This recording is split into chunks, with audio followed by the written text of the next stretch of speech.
Hi friends, இன்றைக்கி வெண்டைக்காய் பொரியலும் வெள்ளைப்பூடு மிளகு குழம்பும் இப்படி பண்ணலான்னு பார்க்கலாம். அதுக்கு வெண்டைக்காய் கட் பண்ணி வச்சுருக்கேன், வெள்ளைப்பூடு உரித்து வச்சுருக்கேன். வெண்டைக்காய் பொரிக்கிறது எப்படின்னு பார்க்கலாம். வெண்டைக்காய் பொரிக்கிறதுக்கு சட்டி வச்சாச்சு. 2 ஸ்பூன் எண்ணெய் விட்டுக்கலாம்.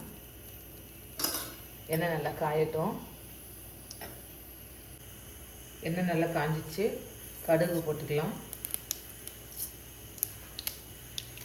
இந்த 2 உளுந்தம்பருப்பு, 1/4 ஸ்பூன் ஜீரகம்,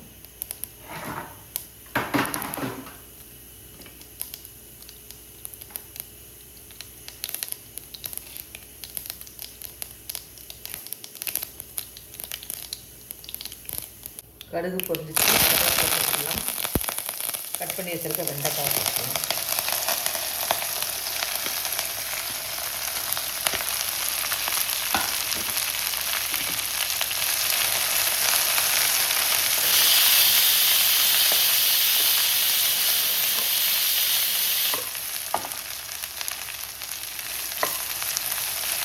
வெண்டைக்காய் கொஞ்சம் வதங்கட்டும்.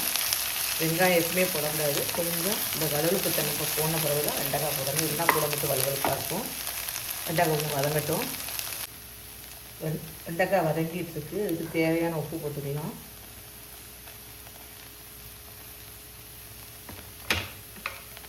இன்னும் கொஞ்சம் வளவலுப்பு பண்ணணும். வளவலுப்பு போனோன்னா வெங்காயம் போட்டுக்கலாம். நல்லா வதங்கட்டும். வெண்டைக்காயோட வளவலுப்பு தன்மை போயிடுச்சு. இப்போ வெங்காயத்தை போட்டுக்கலாம்.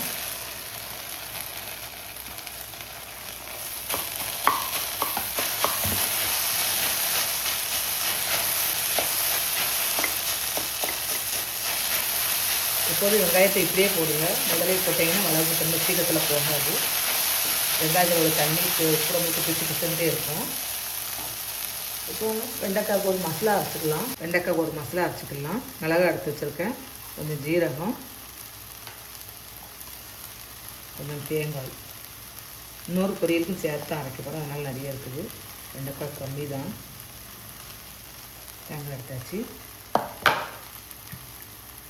வெள்ளைப்பூடு போட்டுக்கலாம். பரபரன்னு அரைச்சிட்டு வெண்டைக்காய் நல்லா வதங்கிடுச்சு. இப்போ அதுக்கு தேவையான மசாலா போட்டுக்கலாம்.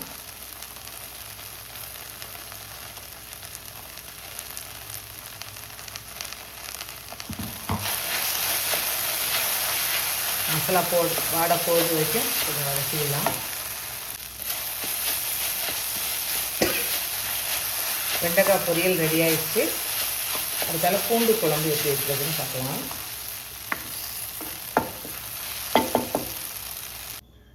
பூண்டு குழம்பு செய்கிறதுக்கு சட்டி வச்சாச்சு. 2 ஸ்பூன் நல்லெண்ணெய் விட்டுக்கலாம்.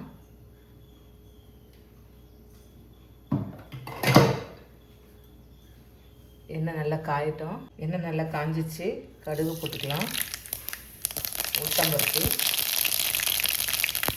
2 வெந்தயம், 2 மிளகு, 2 ஜீரகம் போட்டு கட் பண்ணி வச்சுருக்க வெங்காயம், வெள்ளைப்பூடு, மிளகாய் இதெல்லாம் போட்டு வதக்கிக்கலாம்.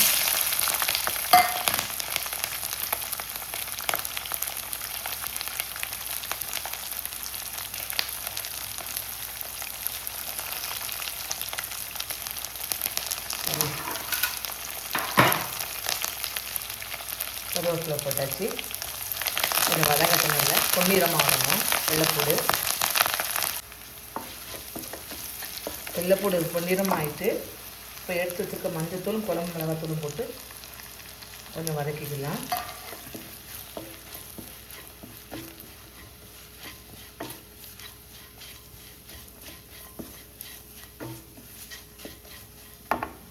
வதக்கிட்டு புளி கரைச்சி எடுத்து போட்டுக்கலாம்.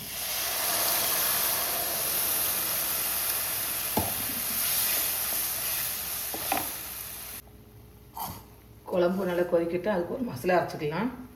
கொஞ்சோண்டு தேங்காய், 2 வெள்ளைப்பூடு, கொஞ்சோண்டு ஜீரகம் வச்சு மையாக அரைச்சிட்டு வந்துக்கலாம். வெள்ளைப்பூண்டு குழம்புக்கு மசாலா நல்லா கொதிச்சிட்ருக்கு. அரைச்சி வச்சுருக்க தேங்காயை போட்டுக்கலாம்.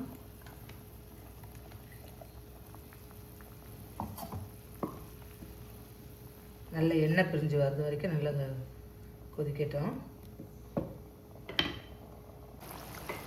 வெள்ளை பூண்டு குழம்பு நல்லா எண்ணெய் பிரிஞ்சு வந்துச்சு.